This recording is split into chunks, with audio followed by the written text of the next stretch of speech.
Hello, let's talk about the mind and brain problem today. What is this? The mind and brain problem is an issue related to the emergence of mind from the physical brain. The brain consists of neurons, they are physical entities, they connect to each other, they process information. Neuronal circuitries can get very complex, but it is still unclear how this complexity of a physical organ can bring about consciousness, with our vivid sensations of light, of sound, of emotions. How can this happen? Many people thought about this and they wrote very nice pieces about this problem. For example, Colin McGinn asked, how can the water of the physical brain be turned into the wine of consciousness? Really, how can this happen? Uh, Before him, Leibniz thought about the emergence of perceptions in a machine. So he imagined a machine that analyzes sensory information, so it has some moving parts that perform some sort of computations, and this machine acts as if it perceives the external world. But then we open the machine and all what we see are moving parts. So clearly there is no part that perceives. It is just an unconscious apparatus that performs these operations. More recently, John Searle came up with this Chinese room argument. So in his thought experiment, there is a person sitting in a room. This person understands English, but he doesn't know any word in Chinese. And he cannot even understand what Chinese characters mean. So he gets a piece of paper where there is some Chinese text, and then he looks up the character and then goes to some instructions and strictly according to instructions converts the writing into English.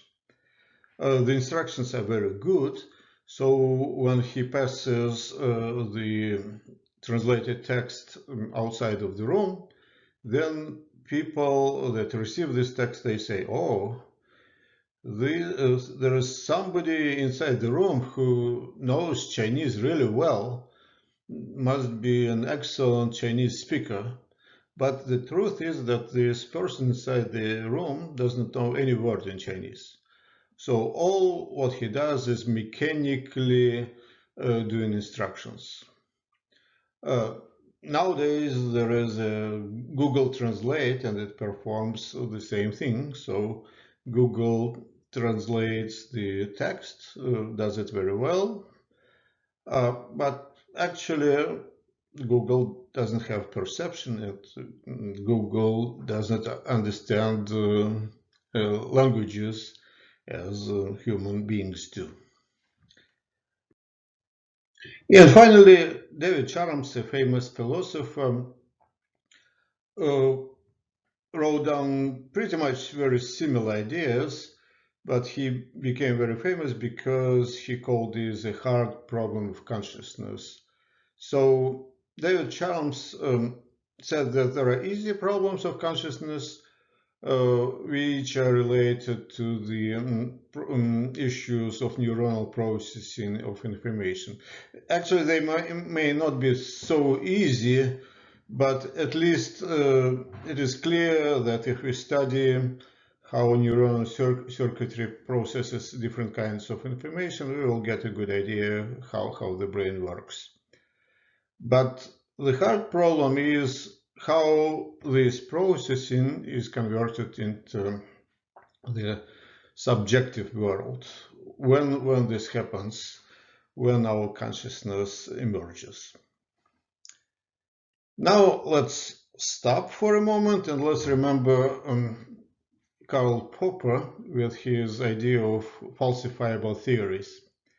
So Popper tells us which theories are scientific and merit our attention and which are basically non-scientific. So theory is scientific if it can be tested, if it is falsifiable, if we can think of an experiment that could overturn this theory. Non-scientific theories are not falsifiable, so whatever you do, you can explain in terms of this theory.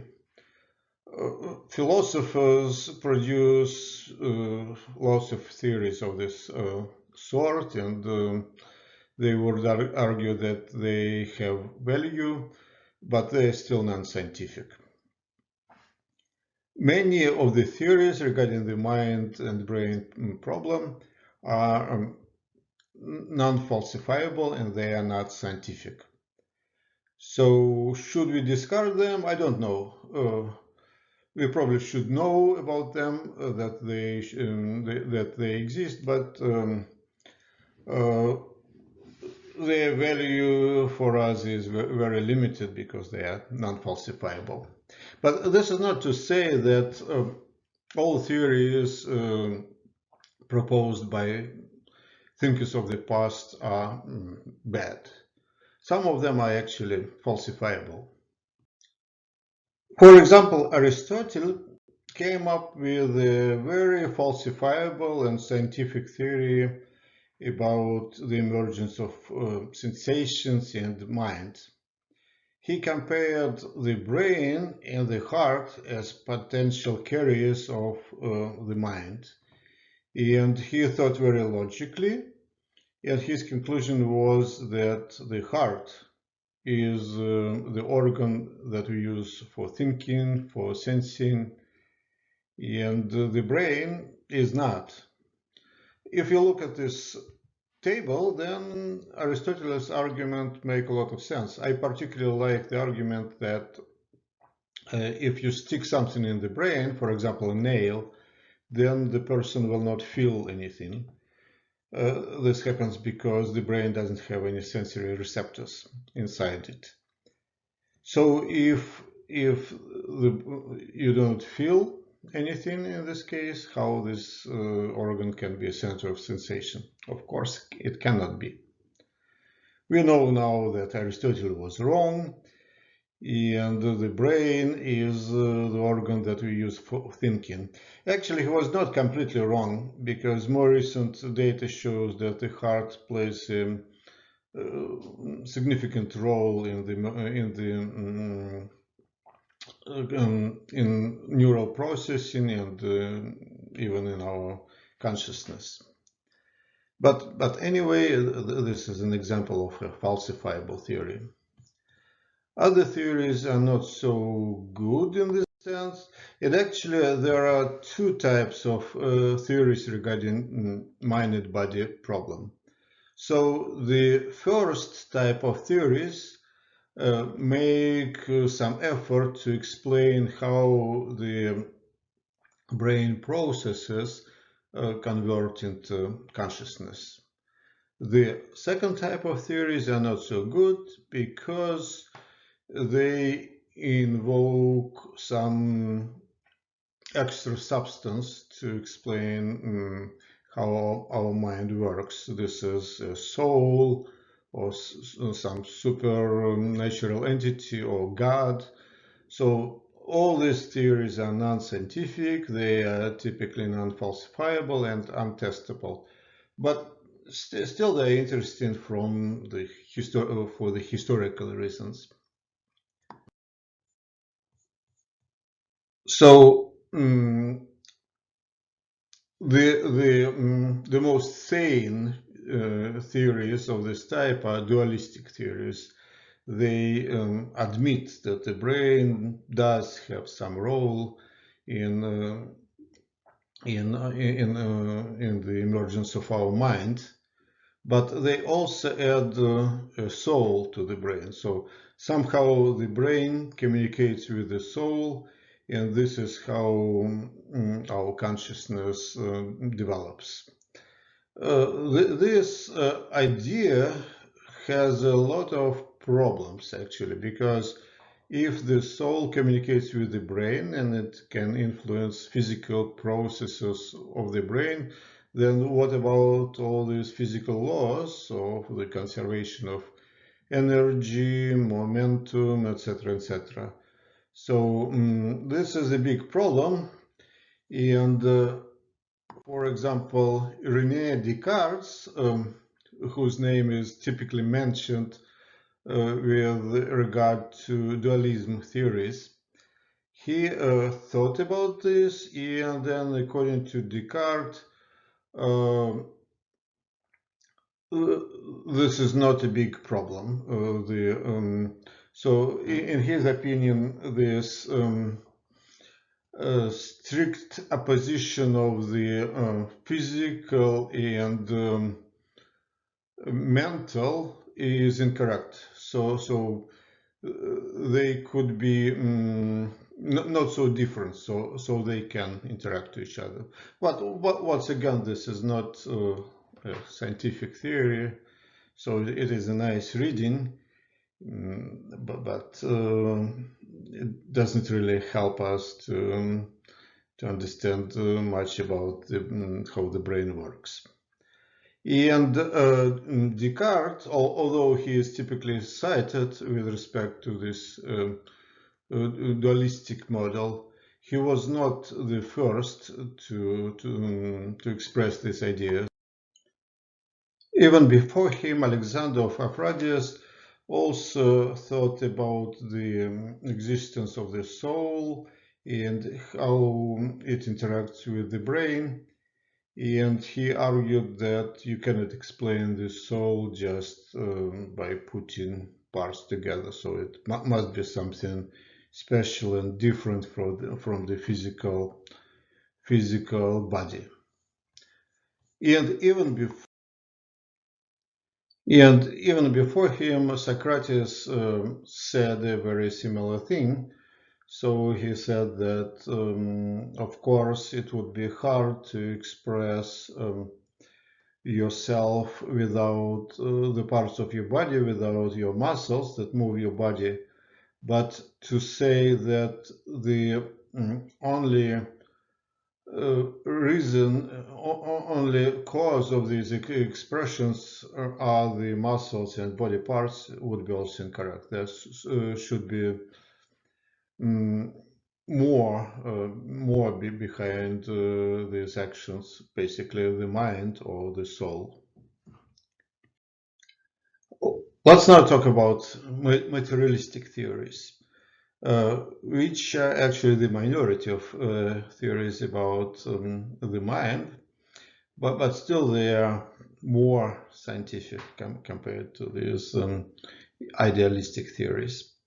So radical behaviorism states that we do not even need the concept of mind as something special for an explanation how our behaviors are generated and how the brain processes information.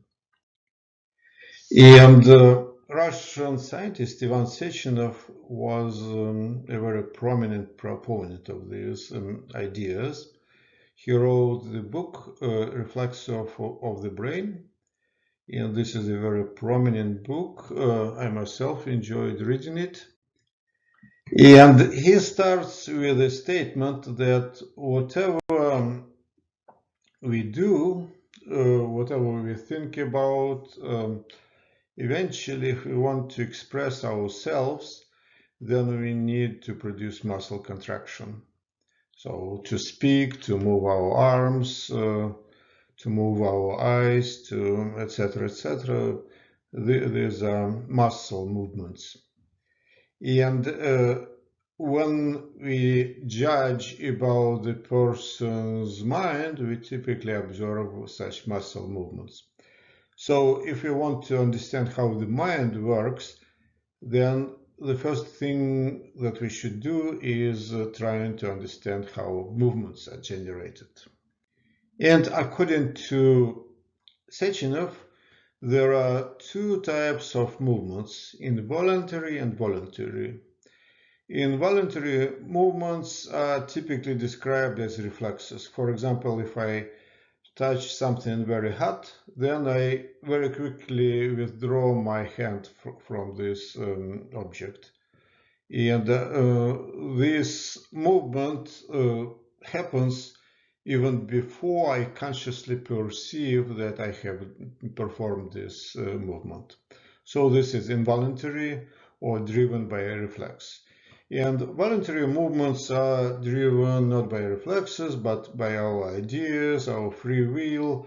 So I want to do something, I think about this, and then I generate this voluntary movement from myself. So this is not reflex. Or is it not reflex? So Sechenov continues, and he says that pure reflexes are best studied using decapitated animals like a frog. So if you cut off the frog's head, the frog is still alive and it can even behave in certain ways. It can sit, it can jump, it can move its legs. So it is very good for studying reflexes. But probably the frog without the head is unconscious. So Sechenov himself performed experiments in frogs, and he came up with a very prominent idea of how the brain interacts with the spinal cord and how the brain modulates reflexes. According to Sechenov, one function of the brain is to inhibit spinal reflexes where they are not needed. But this is not to say that when we still have our head and when we are conscious that spinal reflexes do not work. They do work. Like to make sure that this is a reflex, then you need to remove the brain from an experimental animal. Maybe this is not even true, but at least for many years, what a real physiologist would do, he would take an animal and remove the cortex and then study reflexes. One example is a decerebrated cat. So if you remove the cortex from the cat, it still can walk. So particularly if you generate the center of locomotion. So here in this video, this cat doesn't have this cerebral cortex. It has been removed, but it acts pretty much like a normal cat. It can walk, and when the locomotion center is stimulated, then this cat can even run. So Sechenov continues, and he says, okay, so now we know that there are many movements that are involuntary, and they are driven by reflexes, sometimes very simple reflexes, sometimes more complex reflexes, but still these are involuntary movements that do not require consciousness to perform them. But what about voluntary movements? And then he warns that now he will go into a long discussion about these voluntary movements. His writing is actually very nice. So he says that voluntary movement can have very high mental motives. It could be driven by some abstract ideas, like doing something for the good of the human race, love of the motherland, etc., etc. And voluntary movements can occur at any time, and sometimes a person can perform voluntary movement that can harm himself as a biological object. And voluntary movements are always conscious. So if they are such complex and they are driven by our consciousness, maybe they are generated by our mind instead of being generated in a reflex way, like some sensory stimulus causes the movement, like in a reflex.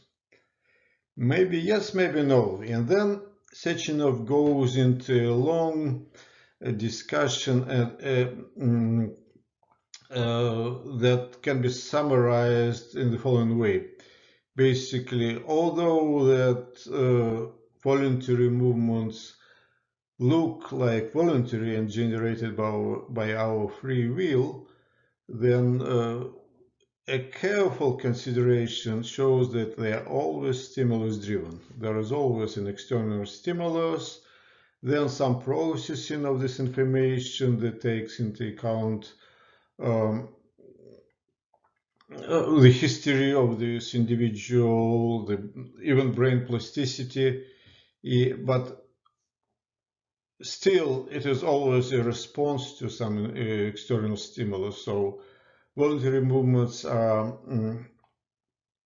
not generated by some kind of soul, mind, free will, but they are always driven by sensory stimulation. So, and if you remove the sensory stimulation, then everything will break. Particularly, I like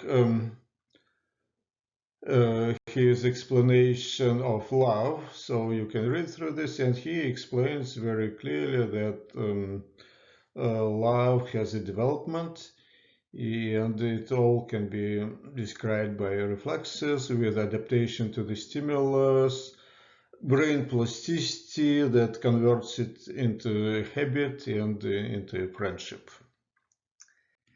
Then he imagines an opponent that would say, okay, so what you're saying is very good, but still, look, here is my finger and I can move it anyway, anytime I want, and I can even tell you that I will move it in a minute. Look, 1 minute passed and now I moved, so I have this planning of the movement and I can perform movements, so I do have a free will. But Sechenov still argues that this is wrong and this is just an illusion, because this movement that his opponent shows to him emerged from the history of sensations, from the initiation of their conversation and their interaction, and then arguments, and then a stream of sensations, and then still it is not driven by free will. Okay, so Sechenov's arguments were well taken, actually not very well taken. Initially his book was banned by the church, and he was even almost prosecuted, but then the book still became very famous. And another thinker that thought in a similar way was Ivan Pavlov. And Ivan Pavlov even was even more extreme compared to Sechenov, because if Sechenov tried to explain these mental processes in the brain, Pavlov often refused even to talk about this internal states of the mind, especially in the laboratory animals. He would say that it doesn't make sense to talk about what this animal thinks about and what the animal thinks. So does it have sensation, feelings, and desires? So all this is non-scientific. We need just objective measures to study the brain. So Pavlov said a decisive no to this attempt to study the subjectivity, subjective content of our mind. And Pavlov was actually a good scientist, and he got a Nobel Prize for his study of conditional reflexes. But then his name was abused, and there was this infamous Pavlovian session in 1950 where very good Russian scientists were repressed, and there was a blame that they didn't follow Pavlovian theories as they should have done. So you can read this extract from this Pavlovian session. So it uses the name of Stalin, Stalin's instructions, and so on.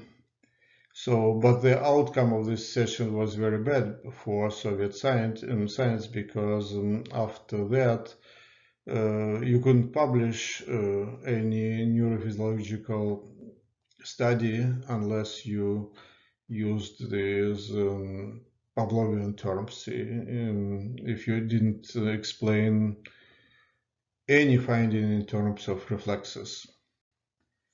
And one person who lost his job because of this was Nikolai Bernstein, and he was accused of not following the Pavlov's teaching. But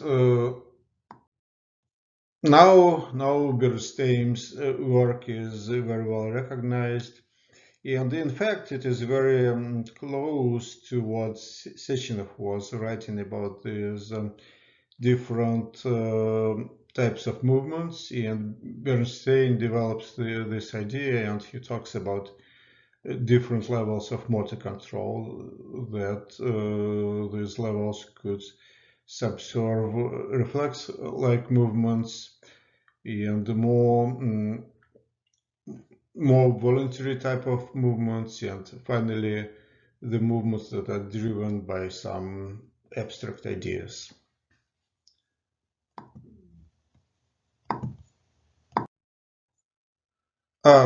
Now let's mention Libet's experiment. It is very famous, and it argues basically the same, that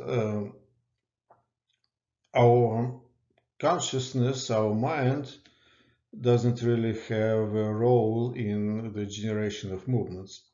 So Libet asked his subject to press a button at their will, so the subjects were free to generate these movements anytime they wanted. So the only requirement was to look at the clock and just remember when they had this urge to generate the movement.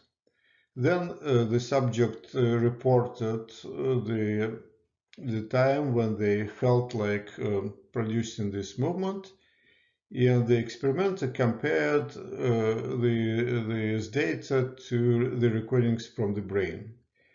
And the experimenter recorded this readiness potential that developed long before the movement onset. And then it was found that the subject felt that they wanted to produce movements after this readiness potential started to develop. So what it meant was that the brain decided to move well before the subject realized that he wanted to produce this movement. So basically, to summarize this result is that we are actually robots. We act like robots, and our consciousness and free will are just our illusions. The brain gives our consciousness some information, and then we have this illusion that this is us who produce our voluntary movements and other actions. But in actuality, is the brain the organ that produces all these actions. And I should also mention Daniel Dennett, a philosopher. He is famous. His writings are very hard to read because it is hard to understand what he is talking about. But he is different from the other philosophers in that he recognized that when they talk about this, the presence of our subjective feelings, then they imply that there is a subject somewhere in the brain who watches the neuronal activity as if he watches the movie, and then he generates this consciousness. So Dennett didn't like this idea of a subject, and he said that this term of a subject or subjectivity is not needed at all to explain how our consciousness emerges. So he refused to use the terms that other philosophers use, but he actually didn't formulate his idea of consciousness very clearly, so so I cannot summarize it in a few sentences. So you should read his writings if you want to learn more about this.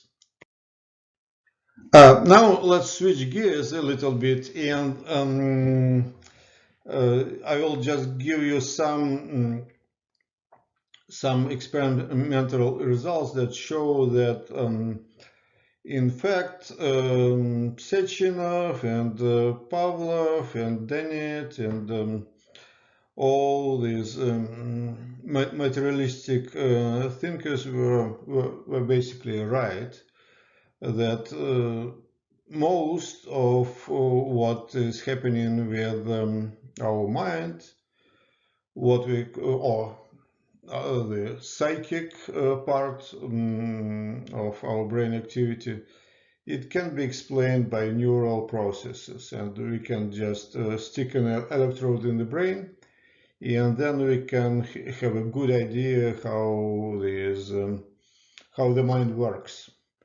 So even you can do this in monkeys, because monkeys can perform complex cognitive tasks, and they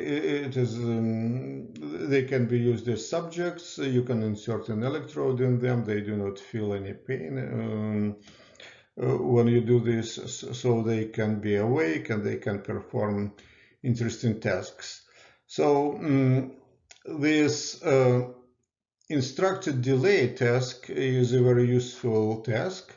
In this task, a monkey receives some instruction, but it is not allowed to move until a certain time. So the monkey is sitting still, but you still can record its cortical activity, and from these recordings you can guess what the monkey is thinking about. So in this experiment performed by De Pellegrini and Weiss, the monkey had a display in front of it with 8 targets. Then one target would be highlighted, but the monkey was not allowed to move.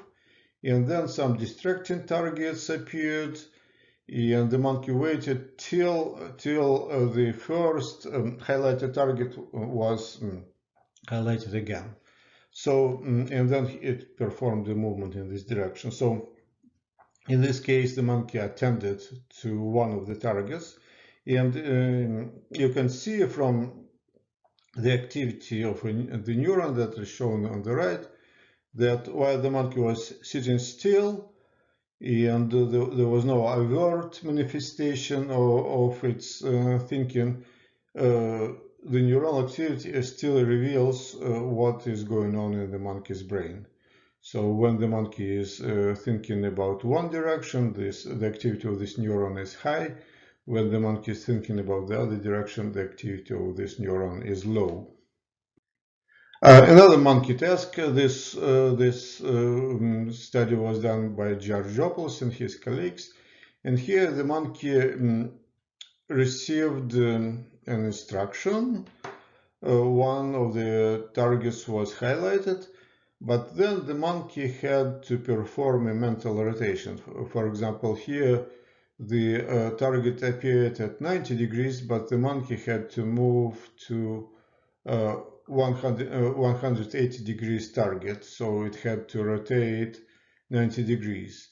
And then Georgiopoulos showed that when the monkey was thinking about this mental rotation, then the neurons followed, and he took the activity of a population neurons, converted it into so-called population vector, and then this population vector generated from neural activity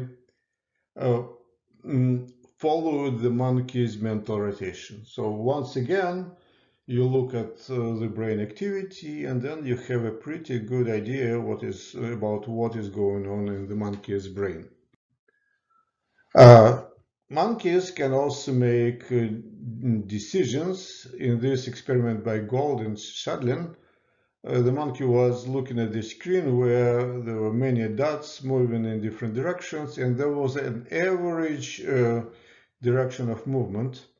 And the monkey had to look carefully at this cloud of dots and then decide about this average direction of movements. So in some cases it was pretty clear, other cases were harder.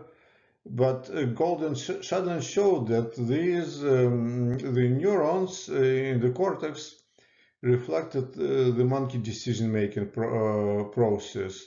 So basically, the neurons gradually increased their activity as the monkey watched this cloud of dots. And when the activity reached a certain threshold, then the monkey reported what it was perceiving. So the decision making was a process of a gradual increase of neural activity till it reached a threshold, and then the decision was made. Monkeys can also categorize things. So in this experiment from Earl Miller laboratory, monkeys were shown pictures of cats and dogs, and there was also software that could mix the image of a dog with the image of a cat. For example, the monkey would be shown a creature that was 70% dog and 30% cat. So the correct answer was dog in this case, because it looked more like a dog. But in this case, since the report was binary, monkeys learned these categories like cats and dogs, and the activity of their prefrontal neurons reflected how they categorized these visual images. Then the experimenters added a third category, which was a sort of a dog cat, some unrealistic creature that had both cat and dog characteristics. And then after some plasticity occurred in the brain, then prefrontal cortex neurons started to generate three categories. So once again, you look at the activity of some cortical neurons, and you have a pretty good idea about pretty high level cognitive processes taking place in the monkey brain. Monkeys can also experience illusions. In this study, we had a monkey look at a screen, and there was a dot inside the frame, and then this frame and or dot would move to the left and to the right, and in some cases this was a real movement of the dots or an illusory movement caused by the frame movements. And the monkey reported what it perceived, and after we looked at the activity of the neurons, we found neurons that whose activity reflected visual illusions. So basically, the activity of this neuron was not correlated with the real movement of the dot. It was not correlated with the eye movement that the monkey used to report its perception. It was a true reflection of the monkey's perception. So this means that when you study neural activity, you can get real close to perception. So like illusion means perception, and then there is a neural correlate of this this conscious perception. To summarize, and of course, I just mentioned monkey studies. There are many more studies using different techniques, but they all show that maybe it is not a good idea to try to describe any action of the brain as a reflex loop of some sort, like just a chain of events from a sensory stimulus to the output. Mental states and some self-generated processing are actually good ideas. But still, all these processes can be described just in terms of neuronal activity. And this is what the central state identity theory tells us. Basically, it says, okay, there is the mind, okay, we can admit that there is a mind, and there is a brain process that corresponds to the mind, but they're not different. So basically, whatever the brain does is your mental process. And the majority of neuroscientists stick to this theory. So they basically refuse to talk about consciousness as some unknown entities. So they just tend to study real neuronal correlates of these processes. This is not to say that they do not study the mind. They do study the mind, but they just do not study the mind to solve the hard problem of consciousness. They just want to understand how the brain works and how it solves different problems, from the easy, from the very complicated cognitive problems. And maybe at some point in this series of studies, we will understand better how our subjective world emerges. And I should also mention another philosophical theory, which is functionalism. And it states basically that not the physical entity is the carrier of our mind, but the function. Which means that our brains are made of neurons and they exchange electrical messages, chemical messages, work in a certain way.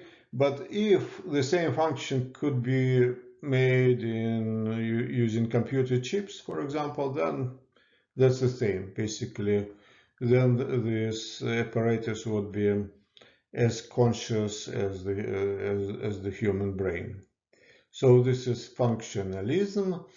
So which in practical terms means that you probably can take the content of our consciousness and just move it to the computer. And for example, Dmitry Tskov avatar project was based on this idea. So to live forever, we just need to transfer ourselves into another carrier that doesn't die. And I myself participated in the Dmitry Tskov conference, and it was actually an interesting scientific meetings with very interesting talks. Overall, the problem of consciousness is gaining popularity, and you can see many papers published in recent years. So I will mention a few most prominent theories of consciousness that have been discussed and tested. So Francis Crick and Christoph Koch, they proposed the idea of neural correlate of consciousness. So basically they are looking for the brain regions that are most responsible for consciousness. And it looks like that in the case of humans, prefrontal cortex is the good candidate for this generation of consciousness. Other people would argue that you need also parietal cortex, and then it gets complicated.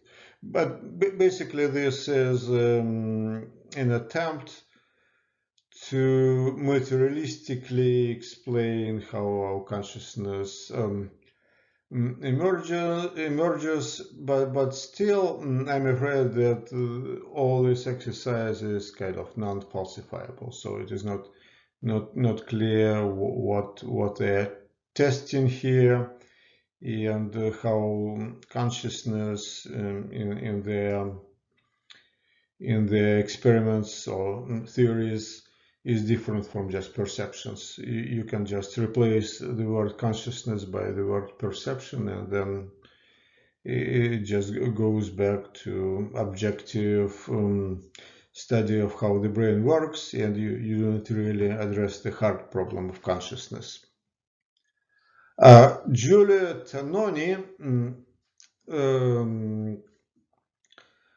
sticks to these ideas of functionalism, and his idea is that consciousness arises from information. So the brain processes information in a very interesting way, different from the other systems, and it gets a lot of information processed. His theory is called integrated information theory of consciousness. So basically, when the information is processed in a certain way, then consciousness arises. This means that you don't really need our exact brain composed of neurons to generate consciousness. If integrated information is in a computer system, then the computer will be conscious.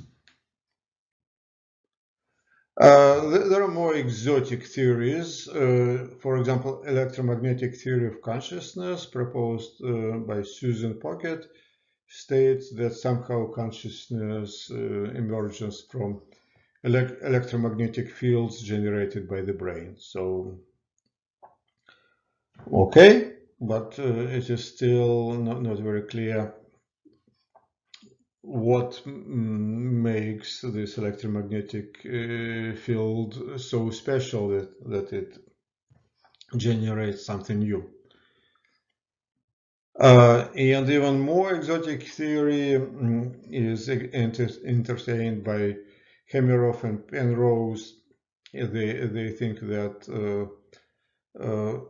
microtubules of the neurons generate consciousness. In these theories, very often the theorists do not want to think that just well-known neural circuits somehow generate consciousness, like one neuron connects to another, and there is a circuit working, and this is where consciousness resides. So they search for something else, like in this case, microtubules. So probably this happens because it is hard for them to believe that consciousness can arise just from a circuitry, like electrical circuitry. Something else is needed. So they search for something else different from normal neural circuits. And while these theories were generated, something happened in the field of neuroscience, and brain-computer interfaces emerged, and they started to develop very rapidly, and they rapidly occupied neuroscience. So many neuroscience journals, if you open, they study papers on brain-computer interfaces. So a brain-computer interface is a device that records activity from the brain, then it decodes this activity, then it sends it to some external object. In this case, this is a mechanical arm. And also this mechanical arm can be equipped by sensors, and you can send the information from the sensors to the brain. So this brain-machine interface lets you move an artificial arm, and also it lets you feel the state of this arm and the interactions of this arm with external objects. Why I am talking about these brain-machine interfaces? Because they actually are relevant to this field of consciousness, because they can help to test some ideas regarding the brain and the mind. To give you an example, in this experiment, subjects were instructed to press a button, like in Libet's experiment. If there was a green light, then the subject was allowed to press a button. But he pressed a button anytime he wanted. So green light, just as long as the light is green, you can press the button. But do not be in a hurry, just do it when you want. But if the light is red, then you are not allowed to press the button. So the subject is sitting there, the light is green, and he decides to press the button. But his EEG activity is recorded, and the readiness potential is detected. So the brain-computer interface detects this attention.